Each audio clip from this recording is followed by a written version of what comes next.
Good evening and welcome to the Leadership Institute's live lecture. I'm your host, Patricia Simpson, Director of Political and Online Training here at the Leadership Institute. We're broadcasting live, so please ask questions during the presentation by typing into the Facebook tab below your video screen or by emailing me at live@leadershipinstitute.org. On tonight's webinar, our guest is Matthew Hurt, conservative columnist, fundraiser, and former campaign manager, who will discuss building your volunteer army. Matt, thank you for joining us this evening. Thank you so much for having me. Now, we are going to be talking about volunteers. I know that money is really important to campaigns, but just how important are volunteers to a campaign? Sure. Particularly for conservative grassroots campaigns is very important. And what we'll talk about tonight is just how important volunteers are and how to bring them into your campaign and harness their energy to propel your campaign across the finish line on election day. So the importance of volunteers, certainly, they're the heart and soul of your campaign. Any grassroots organization, particularly a conservative campaign, runs off volunteer work. You as a candidate or a campaign manager are not multipliable. The more volunteers you have, the more time you have to reach voters or advance your cause. And these volunteers motivate other people to act. They bring people into your campaign or into your cause and help you propel yourself across the finish line. And they certainly define your campaign's identity. There are three types of volunteers. There's your 3 a.m. type, somebody like me who will wake up at 3 a.m. when the campaign calls and do anything that the candidate needs within legal realms. Then you have your closet cases, and I'll be able to talk about those here in a little bit. They're the folks who you don't necessarily put in front of potential voters or petition signers or these types of folks. And then you have your James Bond volunteers, and these are the folks who love to do covert campaign operations, again, certainly within the realm of legality. And you need people who are passionately crazy about your campaign. And what I love about working on conservative campaigns is oftentimes we can draw volunteers from very unique sources, and we'll talk about those here in just a bit. So the way you recruit volunteers for your campaign is you can search your stakeholder list. People who have donated to your campaign before, people who are interested in your cause, or people who know your candidate. Your special interest and support groups as well. Conservative campaigns often harness the energy of homeschool communities, and pro-life communities are just two examples. Friends and family. I know in the last campaign I worked on, we used the candidates' children extensively on the campaign to seal envelopes, stuff envelopes, and do other things. Other business and civic organizations. If you're running a conservative campaign, you might in fact be endorsed by business communities or folks in the business community. You can harness that energy. Former campaigns, if your candidate is an incumbent, it's certainly easier to draw volunteers. Or if you've worked on campaigns yourself, you can bring the volunteers from one campaign and use their efforts and their energy on another campaign. But you need to understand your volunteers and create a profile about them. Understand their motivations and why they're getting involved. You may even find some volunteers who have previous experience with campaigns. I know in the last campaign I worked on, we had a number of volunteers who were actual assistant volunteer coordinators who had worked on a number of campaigns in the past. And we were able to use their leadership and volunteer experience to sort of corral the other volunteers. And also issue and philosophical groups. On the right, we have pro-life organizations, homeschool communities, and other groups that really love to get involved, knock on doors, and make phone calls. I strongly encourage you to reach out to these groups throughout the campaign if you can, and if a network exists in your area. Obviously, you want to hunt where the ducks are. Look for places where volunteers associate and get together. Where are these folks? Family and friends, local political parties, colleagues, church groups, community events, youth groups, and even unsolicited volunteers. I know if the town you're running in has a college in it, you'll have enthusiastic college Republicans or college Democrats, depending upon the race, who are looking for opportunities to get involved. Also, young Republicans and young Democrats and other organizations like those who are willing to get involved and meet the candidate and knock on doors and volunteer. The key to recruitment, though, is you have to ask. A list of volunteers is a potential list of volunteers. Unless you call through and connect with each of those potential volunteers, you don't know if they're going to come out and support your campaign, and they certainly need to be asked. I know when I was working on the previous campaign in 2010, we would call through our volunteer list regularly and connect with volunteers. Folks who came in on a regular basis, folks who only came in once or twice a month, and others, we made sure that we knew their schedule and we connected with them. You can also recruit online. Facebook, Twitter, blogs, and LinkedIn are excellent resources, particularly Twitter and Facebook. More and more folks are engaging and being energized in social media. Now, Matt, Sure. I've got a couple questions from some people. One of them, going back to talking about volunteers and what they do, what happens if a volunteer does something illegal? I usually have a rule, never fire volunteers. However, there are extenuating circumstances. What you don't want to do is be in a situation where your campaign or your petition drive is compromised by the actions of a volunteer or even a paid staffer. Certainly if it's something illegal, the Leadership Institute and the campaigns that I've worked on have never, ever advocated that anyone do anything illegal on a campaign. And so if that happens, you want to neutralize that as quickly as possible. Certainly don't want to cause an issue for the campaign. And that's one of the things that going into a campaign, myself as oftentimes a paid staffer or sometimes a volunteer, I know that it's not my job to be on the front page of the newspaper. It's my job to support a candidate or to support a petition or something. And if I jeopardize that, it really looks bad on me. So I would certainly encourage volunteers to operate within the realm of legality. And then you talked a lot about places to find volunteers.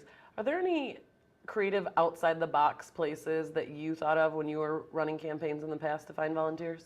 You know, we had two very fantastic families in the last campaign in 2010, two homeschool families, and they each had 6 children apiece, from ages 5 all the way to age 18. And I really stress the importance and the enthusiasm of the 5- and 6-year-old, one boy and one girl, who loved working on the campaign. And they would stay in the campaign office as long as their mother stayed in, and stuff envelopes, and the boy even made phone calls, which was exciting. So certainly for conservative campaigns, reaching out to homeschool communities, I think, is one of the most important and influential things you can do. They love to help out with traditionally conservative candidates, and oftentimes they can get credit for it through their homeschool community. So yeah, that's really homeschoolers are my favorite source of volunteers. And just one follow-up to that, and to let you be able to take a sip of water, because I know that it gets tough when you're talking a long time up here. Where does one get in contact with homeschool communities? If you're not a part of the homeschooling community, how do you get in contact with them? Sure. If you're not involved in the homeschool community, it can be very difficult. Oftentimes the mother is sort of the protective grizzly of the homeschool family. There are places like Generation Joshua and Teen Pact and other organizations that recruit and sort of expand the horizons of young homeschoolers. In fact, many of them use the Leadership Institute here to sort of get plugged into the conservative movement. So I would say Generation Joshua and Teen Pact and others, but the most important figure in the homeschool community certainly is the mother. You want to make sure that you're on solid ground and good terms with her, because she is sort of the access. And oftentimes in communities there are a number of families, 4 or 5 or a dozen or so families, and there will be one mom who sort of takes initiative. And so you'll want to reach out to her, and if your candidate is traditionally conservative, they will oftentimes be willing to get involved in your campaign. So now we're going to talk about how to motivate those volunteers. You've reached out to them in the community. You've found a crop of homeschool families or some willing college Republicans or college Democrats. Now, how do you motivate them? One thing that on the last campaign we did was we provided them with internal campaign communications to make them feel like they were special and they were receiving priority information from the campaign. And this is something as simple as a campaign update or an email or an invitation to meet with a candidate. But it makes volunteers feel like they are an integral part of the campaign. Volunteer briefing sessions. Once a week, we had our campaign meetings in an open space, and we invited and encouraged volunteers to attend. And so they got to see sort of the backside of the campaign, what happens when, when the poll numbers look rough or when the poll numbers look good, what happens when you're going to roll out a TV commercial or the next round of mail pieces. And so really engaging them and getting them involved can really help. And they'll be motivated and encouraged to keep coming back. Oftentimes, also, the volunteers want to be in a paid position on a campaign. And so providing them with that behind-the-scenes look gives them a leg up when leaving your campaign and going to work for someone later. Also, candidate visits. My former boss in 2010 was excellent about sitting around with volunteers while he was signing thank you notes and just talking to them and understanding their motivations. People volunteer for different reasons, and understanding those motivations, particularly as the candidate, can really allow a connection between the candidate and the volunteer. Also, you want to catalog and take advantage of resources your volunteers have to offer. If someone is particularly good at phone calls and they're comfortable on the phone, they want a phone bank. If someone is particularly good at going door to door, you'll make sure that they're doing door to door. You don't want to connect your volunteer with a skill set that they are unfamiliar with or uncomfortable with. One thing that I do want to say is back to the point where I never fire volunteers. We had 2 volunteers on my last campaign in 2010 where they were high functioning, but they had a set of physical disabilities.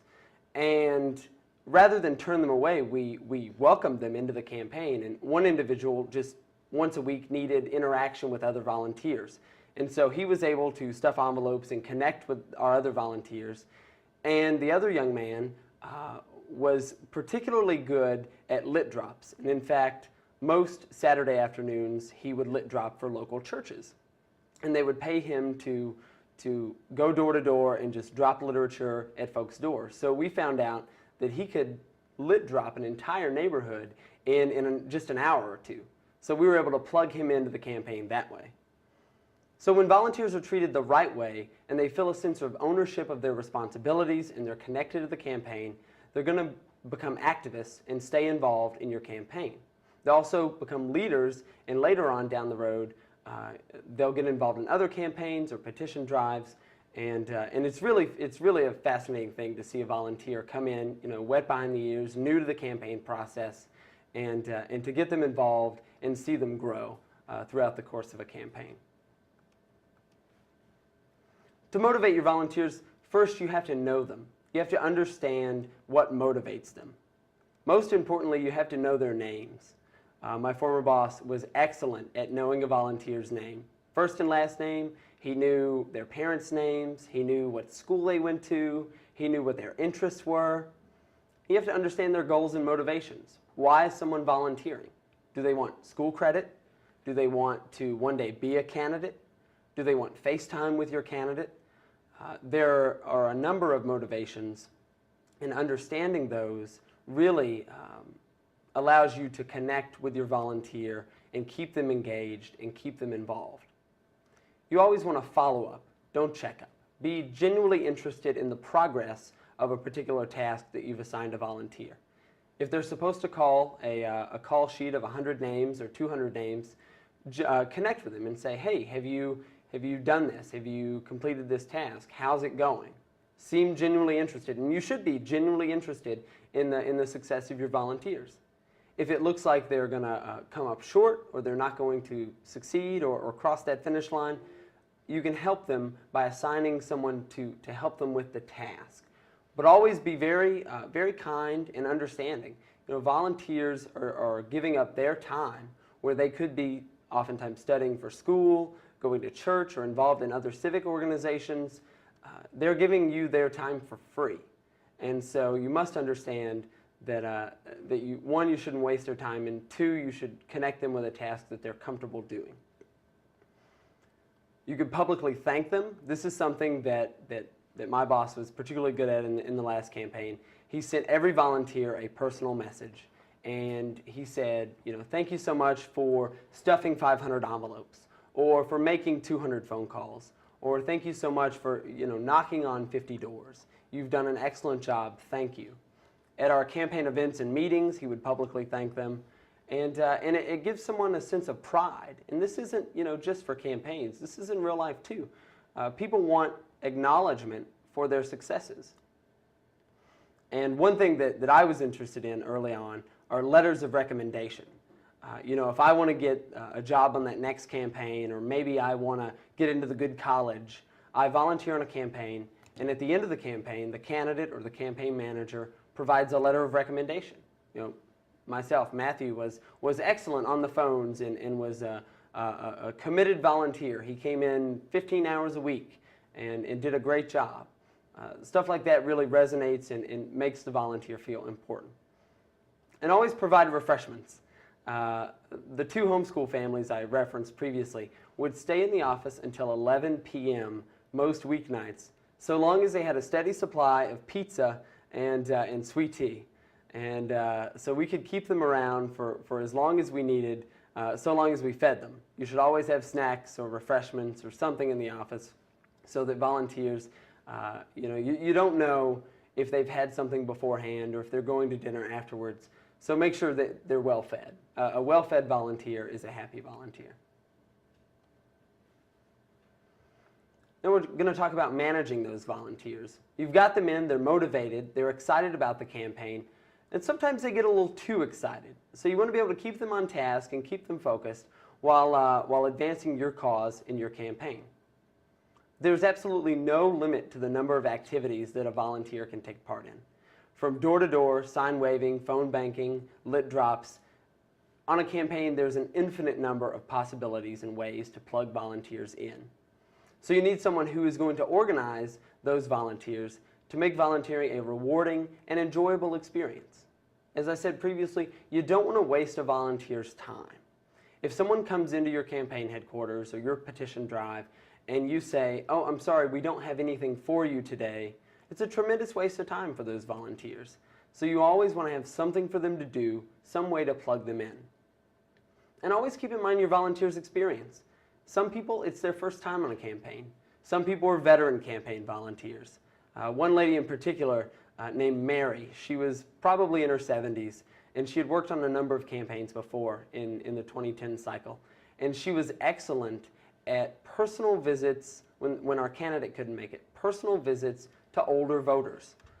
And so, you know, we would send her out to the nursing homes or to these gated communities where senior citizens live, and she was a hit.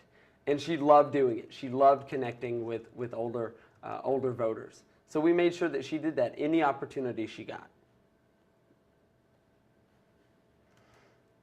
You want to be able to take the time to give your volunteer explicit directions.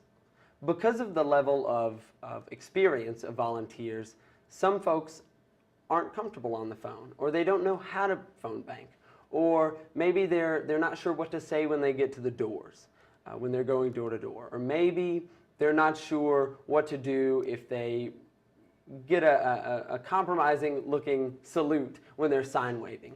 You know, they have to understand the process, and it's your job or your volunteer coordinator's job to explain that to them.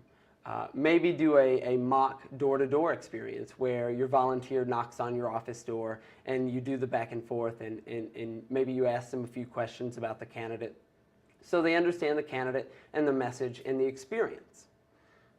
Always give titles to your volunteers. We had this one kid in 2010 who during the primary he phone banked, and he was really good at phone banking.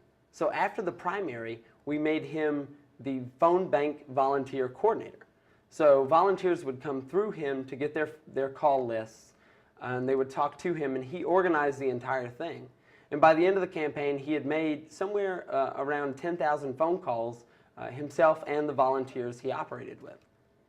It also gives him a sense of importance. You know, anybody on a campaign can have a title. Titles are free. And so if you've got a volunteer who loves envelope stuffing, that volunteer can be Chief Envelope Stuffer. I mean, there's no shortage of campaign titles.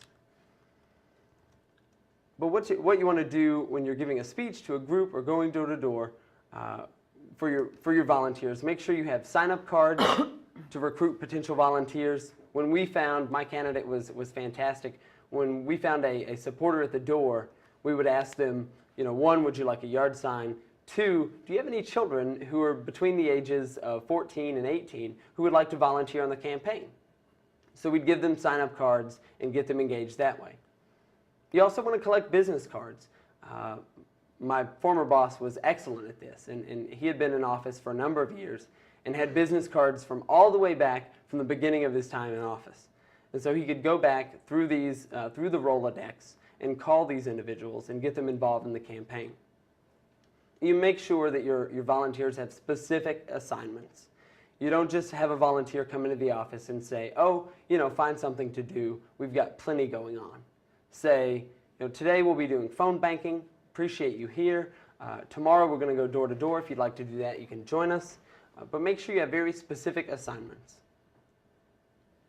And always remember that you can shoot us a question live at leadershipinstitute.org, and we're taking those questions live today. Patty, do we have any questions? We do actually.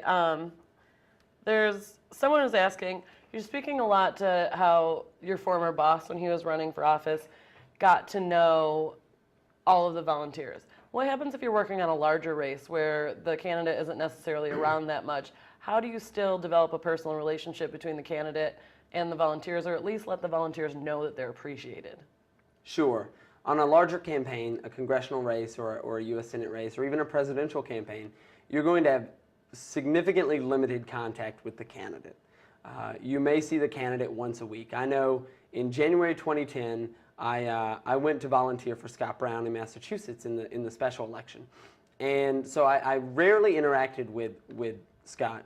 But on a number of occasions, he would come into the office and meet all the volunteers. And it was an interesting dynamic in that race where the activists on that side knew what was going to happen on election day. So they were very fired up. But he would come in about once a week and meet with volunteers and just talk to them briefly. But if you can't bring your candidate in, other members of the campaign staff, the campaign manager, certainly the volunteer coordinator, and using those other opportunities I described, like providing personal notes and thanking them publicly, or even in a campaign update or email blast, can really help motivate and make sure your volunteer understands that he or she is an integral part of the campaign. And someone has asked, please explain more about the closet case type of volunteer, because I think that they're a little unclear exactly what you mean. Do you have any stories or examples?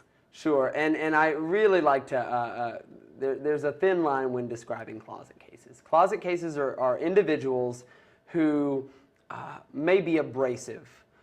You may not want them meeting a potential voter. They may smell funny. They may, may not have the best hygiene. They may not have the best personal skills. And people, it could potentially turn off a potential voter if one of these individuals interacted with them at the door. As someone who is connected with the grassroots, one of the jokes that the Leadership Institute uses in some of its other trainings is it's that Pat Buchanan sort of volunteer who comes down from the woods and they've got the scruffy beard and they go door to door, and it's sort of a turnoff to voters. You definitely don't want to put those folks in front of potential voters. But there's an innumerable list of things they can still do on a campaign. Like I said, I would consider the two young men on the last campaign closet cases. However, I understood their motivation. I understood what they could do and what they did do very well, and I was able to channel their energy into those things. The one individual who went door to door ended up, he met somebody outside their home. They were watering their garden or something, and he started proselytizing to them a totally unrelated message. And thankfully, the individual he connected with was a campaign supporter. So that individual immediately called our campaign and said, you have a young man here who is wildly off message. Make sure the next time he goes door to door or does a lit drop that he understands what the campaign is trying to do. But certainly, I would say that those folks have a skill set, and you should never fire someone. That's one of the things that I learned on the last campaign. You're always needing more volunteers. So why, outside of extenuating circumstances, in the case that they potentially break the law, why would you fire someone who is giving their time freely to your campaign? Just to follow up on that, what happens if a volunteer that's a closet case also happens to be a donor of yours? How do you handle that? Because there are some very odd individuals out there, and some of them have money that they like to give to campaigns. How do you make them still feel special? More often than not, it will be the donor's children, potentially, who want to get involved in the campaign. A lot of the times, in my personal experience, donors are motivated by access to the candidate. So they don't necessarily want to volunteer, but in the case that they do, they understand what it's like to give to a campaign. So you can have them write thank you notes to other donors, have them connect in the office. Oftentimes, in my experience, for these donors, potential donors who've given to a campaign, they don't necessarily want to be in front of other voters. So I haven't seen that happen in my experience. However, if it does, like I said, there are an infinite number of ways to get individuals involved and to make them feel motivated and special on a campaign. So just find a skill set that suits them is what I would encourage you to do. So now we're going to talk about 10 ways to ensure volunteers return to your campaign. They've come into your office, they've maybe sealed 100 envelopes, or they've made 25 phone calls, or they've gone door to door. Now, how do you get them to come back? It's that initial meeting with the campaign or the candidate, or that initial volunteer experience that's going to set the tone for the rest of their experience. If someone was rude to them, or if they felt as if they weren't important, they probably won't come back. If there are competing personalities, as oftentimes there are, they won't want to interact with other individuals. You have to understand not only the motivations of your individual volunteers, but how they connect with one another in the office. So the first thing is make sure they receive a reward for their work. It can be as simple as just having pizza, in the office around lunchtime and dinner time. It could be personal visits with the candidate, dinner with the candidate, important visits with other members of the campaign staff. As a campaign manager in 2010, I made sure that I always interacted with our volunteers. I always understood why they were there and what they wanted to get out of the experience. You want to make the place as comfortable as possible. A lot of volunteers, particularly for conservatives, when I'm talking about these homeschool communities, it's a different tone, a different atmosphere in a campaign office than perhaps in the home of homeschool families. And so you want to make sure that you understand that certain topics of discussion, certain language, and other things that would make someone feel uncomfortable isn't right in a campaign office. You should keep it G-rated always. I know in the heat of a campaign, passions can sort of drive people, but we always kept our heated conversations out from in front of our volunteers all the time. Make sure that the volunteers sort of exude this excitement and this win psychology, and they're not hearing the negativity in the background, because it can be a demotivational factor for them. And they should always have a supervisor. As the campaign manager in 2010, I didn't always have an opportunity to make sure all the volunteers were doing what they wanted to do or what they were supposed to be doing. So we had a volunteer coordinator, sort of like the mom of the office, who called through the lists, who made sure everyone had their tasks assigned to them, and who made sure everyone was doing their job. She was a very friendly woman and really connected with our volunteers. And so it made the experience better. You know, you weren't just making phone calls, you were making phone calls and interacting with other pleasant folks in the office. You want to take special care of your volunteers. You know, like I've said before, encouraging them or publicly acknowledging their contribution to your campaign is a fantastic way to keep them coming back. You also want to make volunteers feel sure they're part of the team. Ask their opinions and ask for their input. You know, we had a number of volunteers who were more interested in sort of the campaign strategy and how to direct the campaign. So we would bring them into strategy meetings. You know, what neighborhood do you think we should go to next? Which precinct is most important? You know, looking at the turnout models of the last two campaigns. Should we knock on you know, undecided voters, or should we reach out to you know, casual presidential election voters? What should our strategy be? And it's really interesting, particularly with younger volunteers, you know, what their input is. And a hardened, battle-tested veteran of a campaign may not be able to see unique approaches to the campaign that a new fresh face would. So really encourage you to reach out to volunteers and ask their opinion. Morton Blackwell, who's the president and founder of the Leadership Institute, has his laws of public policy process. And what's rule number one? Give them a title and get them involved. How practical is it to give every single volunteer a title? It depends on the campaign. It depends on the level of involvement. Like I said, we had a young man who, through the primary, just phone banked, and he was so good at it that after the primary, we made him the phone bank coordinator. You know, we've had people who chief envelope stuffer. Of course, the 5 and 6 year old who were on the last campaign just loved the experience. So we were able to just make up wild, insane titles for them. You know, one boy loved to empty the trash cans. And it's, you know, it's silly, but he knew he was helping out on the campaign. It was a small task. It was something that he could do, and he loved it. So for a while, we called him the trash man, and it was funny on the campaign. He loved it, and there was never a full trash bag in our office. He was great about taking out the trash. It was just fantastic to see him get excited about such, you know, what you might consider a mundane task, but he was really excited about it. You know, you also want to make ample use of thank you notes and volunteer newsletters.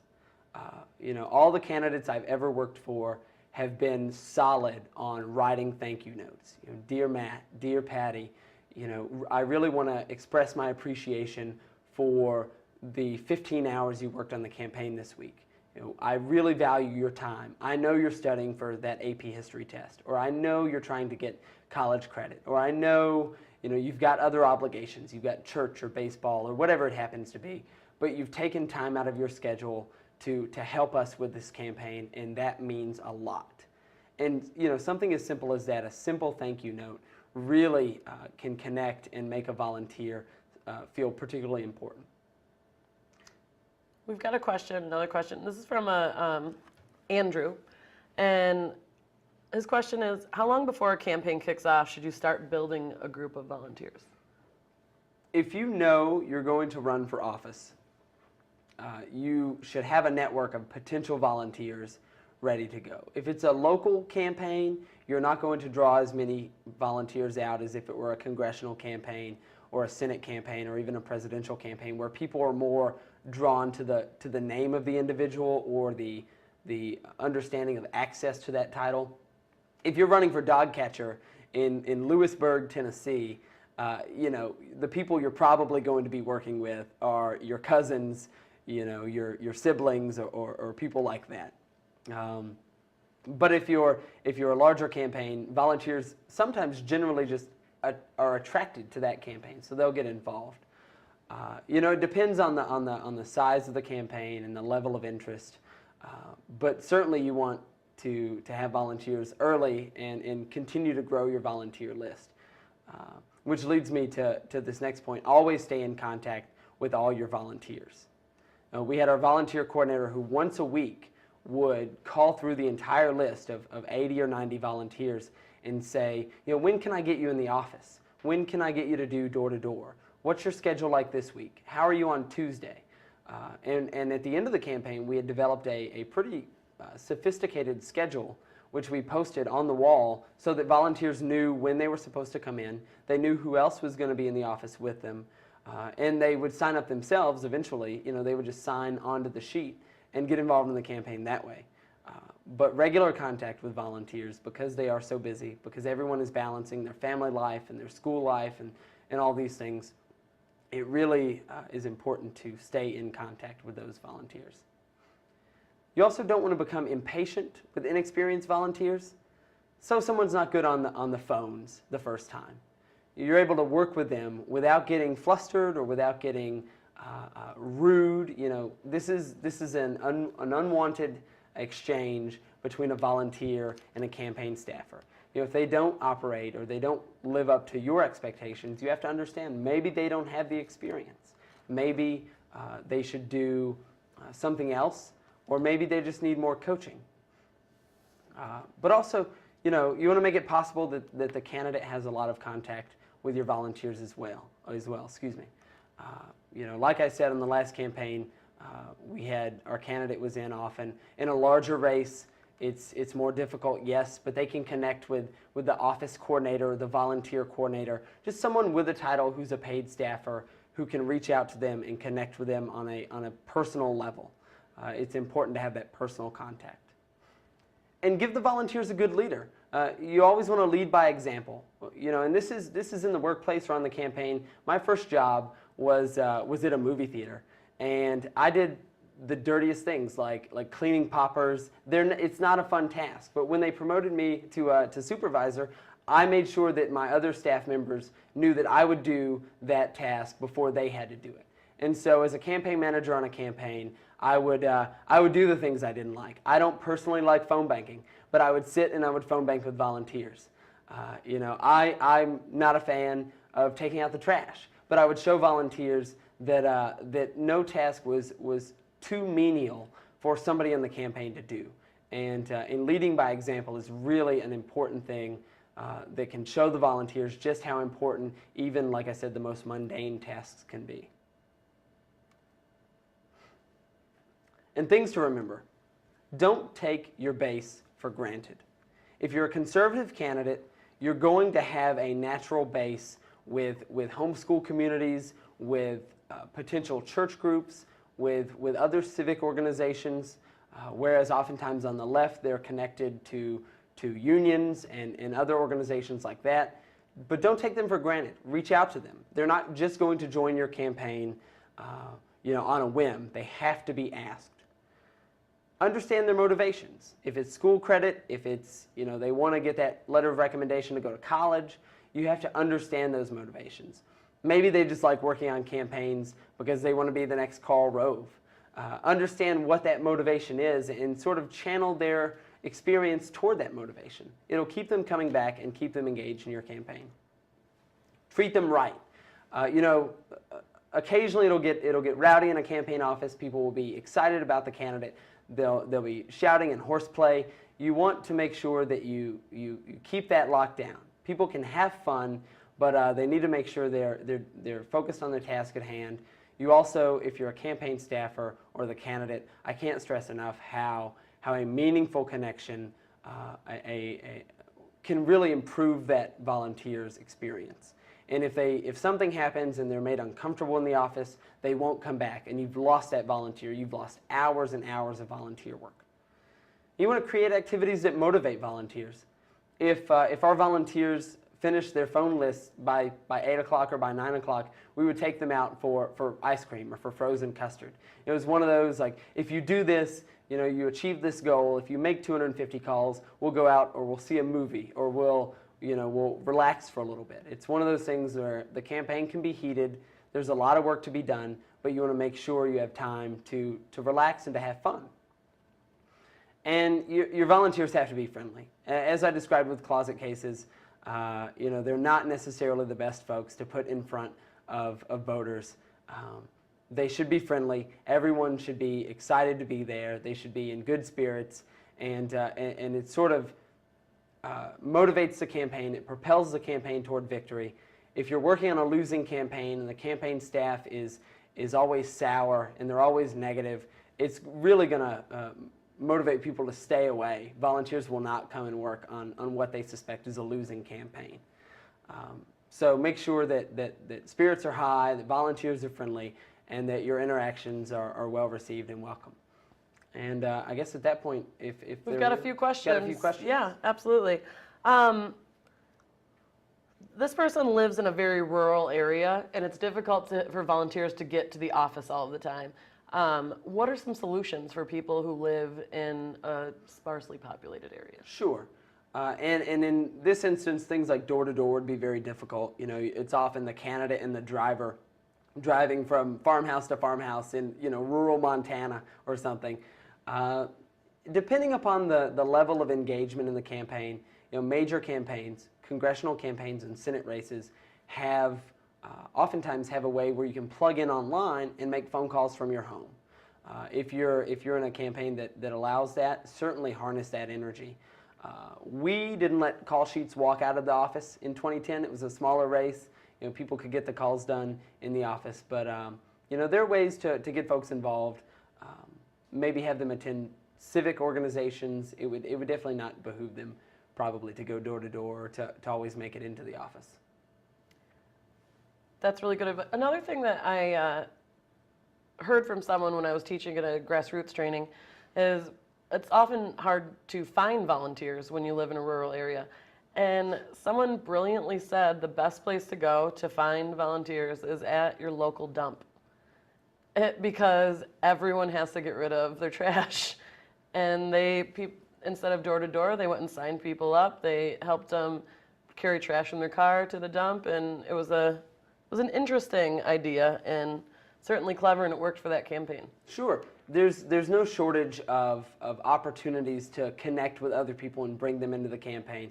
If it's as unique as going to the dump and helping them with trash in a rural community, or reaching out to homeschoolers, or whatever it happens to be, anybody who supports your campaign is a potential volunteer. Plug them in any way you can. It's great to be able to reach out to folks in unique places like the dump. I know that's where I want to spend my spare time when I volunteer. This is a great question. We always talk about phone calls, door to door, and stuffing envelopes. What are 3 tasks that you can have volunteers do that don't have anything to do with phones, doors, or envelopes? I've got one particularly hilarious and fun task that we did in the 2010 cycle. The major holiday before a November election is Halloween. And we devised these little orange strips of paper that explained our opponent's horrendous record on taxes. And the headline was Tax or Treat. And it was a lit drop, sort of like door to door, but it was much more fun. We had an individual who was dressed as the Grim Reaper. Volunteer created videos as we moved toward online campaigns and increased use of social media. Volunteers can use their talents maybe to create a video that you post on Facebook or on YouTube. I know toward the end of the campaign, we had a bunch of volunteers who wanted to just say why they supported our candidate in a 30-second video that we compiled and put online, and they were able to share that way. So that's a lot of fun. It's not your door-to-door. It's not your phone banking. Sign waving is a lot of fun. You wake up at 6 o'clock in the morning and you head to a crowded intersection, and the positive feedback from drivers honking the horn is exciting to a lot of people. I like sign waving. It's not necessarily the most effective way to reach voters, but it is a lot of fun. And if you've got a lot of volunteers, you can harness their energy that way. That's great. And we have one last question. And I like to ask this of people. What motivates you to volunteer? Because you're not just a paid campaign staffer. You obviously volunteer your time. What motivates you, and what are the tasks that you like to do? Sure. The candidate's stance on the issues really is what motivates me. I participate in the political process. I consider myself a member of a certain political party, but it's really the candidate I connect with. I really love to be able to sit down with a candidate or the staff and understand why that candidate is running for office. I love to be able to make that connection. So understanding a candidate and really learning more about that individual's personal life and what motivated them to run is really a motivating factor for me. I absolutely love going door to door, and I love events. So anytime there are public events where a candidate shows up or door to door opportunities that put me in front of other voters is really an exciting thing for me. I love meeting new people, talking to strangers, and going door to door and visiting folks at events. Actually, we do have one more question. If you're a college student, what advice would you give a college student when they're volunteering on a campaign for possibly the first time? Advice for a college student. Get to know, start locally. My first few campaigns were county commission races, they were state house races, they were hyper local.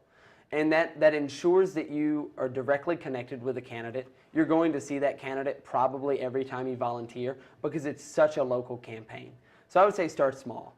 It was discouraging for me in one of my first campaign experiences. It was a Senate race in Tennessee, and all I did was data entry all day long. I never met the candidate. The volunteer coordinators weren't all that friendly, and it was really sort of demotivating for me. I wasn't excited to go into the office.